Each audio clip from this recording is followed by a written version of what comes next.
Hey, what is up, everybody? What a day yesterday, huh? 4 in 1 day, nearly completed the sweep. If it wasn't for, I don't know, Jonas Valanciunas shooting 4 for 12 from the field, as a center. Are you kidding me? He got a lot of good shots, got a lot of open looks, just didn't convert on them. I think he would have easily slapped his line had he even made 8 of those shots like he normally would have. But tough thing there for Jonas. I mean, in the end of the day, they ended up getting slapped by the Charlotte Hornets at the end of the day. When they raised it by the end of the day, they ended up raising it to like 36.5 or something. I was like, wow, that is kind of a lot, low key. And probably should have gone under if it went that high, but it is what it is. That was our lone miss of the day. Jason Tatum hits or early in the fourth quarter. He finishes with 21, needed 30. He finishes with 31, needed 28.5. DeJounte Murray finishes right at the end right there. He gets that 40 PRA to hit the PRA line. Terry Rozier made me a little bit nervous, but ended up, I was only nervous because it was a blowout by the Pelicans, and I was nervous he wasn't going to get back on the floor, but he ends up coming in and hitting it. And Rudy Gobert, thanks to the Spurs keeping that game close, was able to get his rebounds. So we crushed it yesterday. We'll take a moment of celebration. Let's get it! But then on to the next day. On to tomorrow. Got to keep the consistency going, but we got a special Banchero line today for the Duke versus Virginia Tech ACC game today, and we'll try to get that involved in today's play as well. Let's try to have another big day tomorrow, hopefully, or big day today. Let's try to sweep today. We just missed barely yesterday. All right, let's get it coming in hot with our lock of the day. And man, it's a sleeper. It's one I'm sure many other people are talking about. It's going to be a Cleveland Cavalier, but it isn't Darius Garland, baby. Give me Evan Mobley, huh? The big man, the rookie big man, huh? Evan Mobley, since being implemented into the starting lineup since the Jarrett Allen injury, is averaging 20.3 points per game, 13.6 rebounds, and 3.6 assists. He has been killing it. I like to round up those 0.5, so in my eyes, he's averaging 20 and 14 for 34 points and rebounds. What's his points and rebounds at right now? 26.5. Steal and a half. Now, I've actually played the Bulls 2 times this season. 2 East teams here. In those 2 matchups, Evan Mobley had 18 and 5 and 16 and 9. Now, I know that's a little short, right? 23 points and rebounds and 25 points and rebounds. Here's the thing.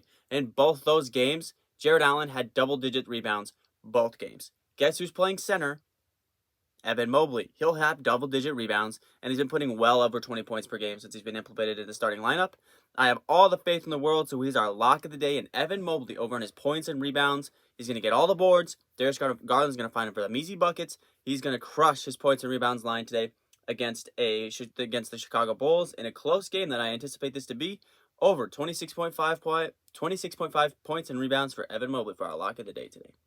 And of course, if any of you guys are new to the channel, I do all the screenshots that I flashed up on the screen here. It's all Underdog. So if you guys have never heard of Underdog Fantasy, there is a link down in the description of this video, as well as the Discord link. I know I got to refresh it. Some people said it wasn't working, so I'll refresh that. But there is also an Underdog link down in the description below. If you guys want to download Underdog and give it a try, it would mean a lot to me if you would click that link below and use my TAKEMYSHOT code when you guys deposit. And your first deposit can be matched up to $100. So if you put 50 in, you get another 50, and you'll get actually $100 to bet with. So that'll be a nice little addition to you just now joining Underdog. So all of my picks from every single video are always going to be from Underdog. I think it's the best player prop betting app out there. Just thought I'd throw that in there real quick for anybody who's new to Underdog. Next up, I'm going to throw Bobby Portis at you guys, his points and rebounds.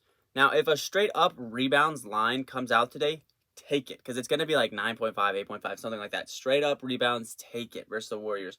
Bobby Portis, as we know, aggressive on the glass, kills it on the glass. Last 2 games against some pretty good rebounding teams OKC is not a great rebounding team, but he had 18 and 14 against OKC. But against Atlanta, he tore them up for 23 and 15. That's a good rebounding team. So, Warriors, bad rebounding team. Bobby Portis loves to attack the glass. I feel like Bobby Portis would crush a rebound line if they put one out for him. But I still have enough faith to put it on points and rebounds because he does take about 6 shots a game versus when his averages versus the Warriors. About 12 shots a game, makes about 6 of them, averaging about 10.7 rebounds as well. So I like points and rebounds as well, but if a straight up rebounds line does come out for Bobby Portis, we got to crush that.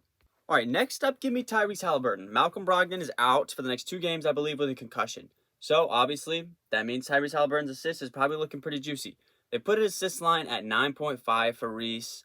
I don't hate it. I don't love it.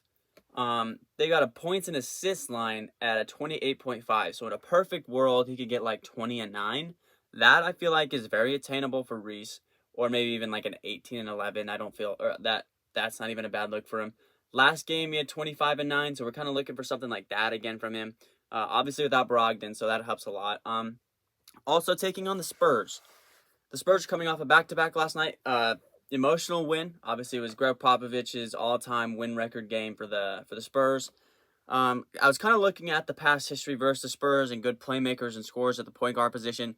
De'Aaron Fox had 26 and 9. That would be a 37 points and assists game for him. 30 points and assists from Donovan Mitchell. He had 24 and 6.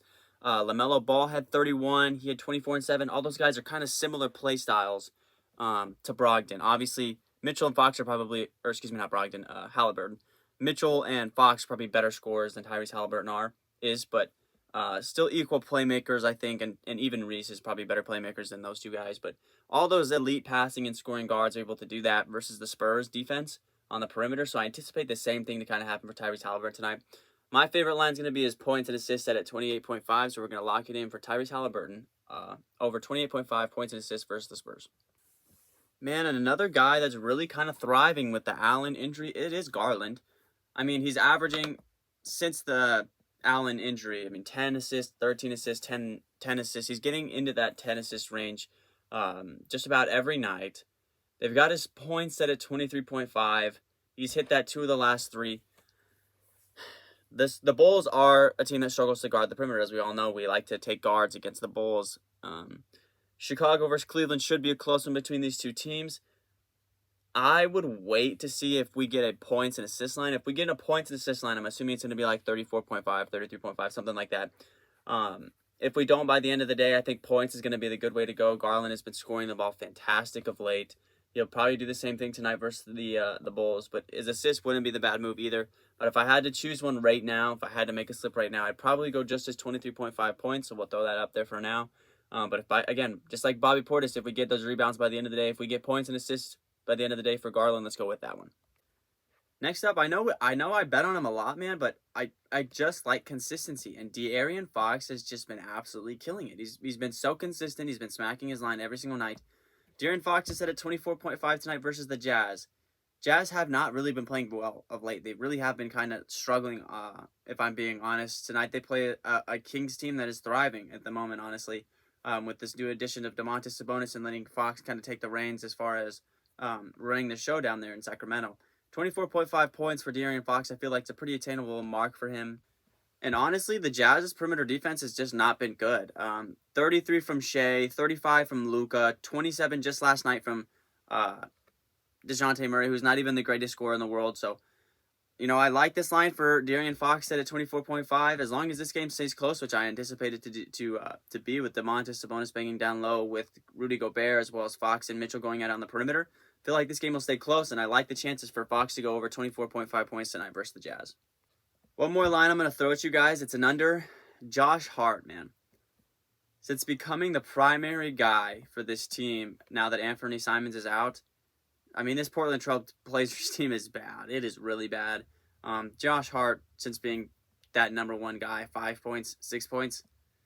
Yikes. His points is set at 15.5. I thought about doing this the other day when they played. It would have crushed it the other day too. But under on Josh Hart's 15.5 points. I feel like the Wizards are going to blitz these guys right out the gate, and they're not even going to be able to come close to it. So Josh Hart under 15.5 points just seems like the right move tonight. Sometimes I'm an idiot. I completely forgot to mention that Paolo Banchero has a specialty line. I think I mentioned at the beginning of the video, but I completely forgot it as I was doing my research throughout the day. Paolo Banchero has a special 0.5 point line tonight in their ACC game versus Virginia Tech. If you guys want to add that to the Perfect 5 slip, you are more than welcome to do that. I will probably do that now. I completely forgot about that specialty line. So, with that being said, that is also something cool that Underdog does every once in a while. They do specialty lines. They did it with the Super Bowl. They put Joe Burrow on like one receiving yard. They did it in the AFC Divisional with Stephon Diggs. They also did it with Jamar Chase a time or two, if I can't remember. They do special lines like this. Last one they did in the NBA, they did Ja Morant with a special line. We were able to hit with that one. So they do these special lines. These are fun occasionally. It's just another reason why Underdog is really great. All right, boys, it's time. It's time for the Perfect 3 slip, Perfect 5 slip. Let's get it. Give me the perfect three slip going to be Evan Mobley, our lock of the day, over 26.5 points and rebounds. Then give me Tyrese Haliburton over that 28.5 points and assists. The San Antonio Spurs coming off a back-to-back just give up a lot on the perimeter. I feel like I'm pretty comfortable with Tyrese Haliburton being on a three slip. And give me De'Aaron Fox in our three slip later game tonight. So you have to wait for that one to see if it ends up hitting. But again, they gave up a lot on the perimeter as well as far as the Jazz go. So I like the chances for De'Aaron Fox to go over 24.5 as long as that game stays close. That'll be our perfect five slip. Evan Mobley's points and rebounds, Tyrese Haliburton's points and assists, and De'Aaron Fox's straight up points. Now for the five slip, I'll leave it up to you guys just a little bit. I'm probably most likely going to add Garland's 23.5 points. If a points and assist line comes out, I'm going with that points and assist line. Josh Hart under 15.5 points. That would be my slip. It'd be Mobley, Haliburton, Fox, Garland, and Josh Hart under. But if Bobby Portis comes out with a rebound line, I'm going to take out Josh Hart, and I'm going to put in Bobby Portis. If you guys even wanted to, if you don't like doing unders, if you like going just straight overs, do Bobby Portis' 25.5 points and rebounds. That one can be just like a switch if you guys want to, but that would be our perfect three slip and our perfect five slip. All right, guys, that's going to end today's video. Feeling really, really confident with these handful of picks here. All the games I've chosen should be close. I anticipate them to be close. The only reason these lines don't hit, foul trouble, bad shooting nights, or blowouts. But again, like I said, I don't anticipate any of these games to be blowouts except for that Josh Hart game, and that's why we went under on Josh Hart. Other than that, guys, I'm feeling really confident. Let's see how it ends up going. Let's get this money. I'll catch you guys tomorrow. Peace.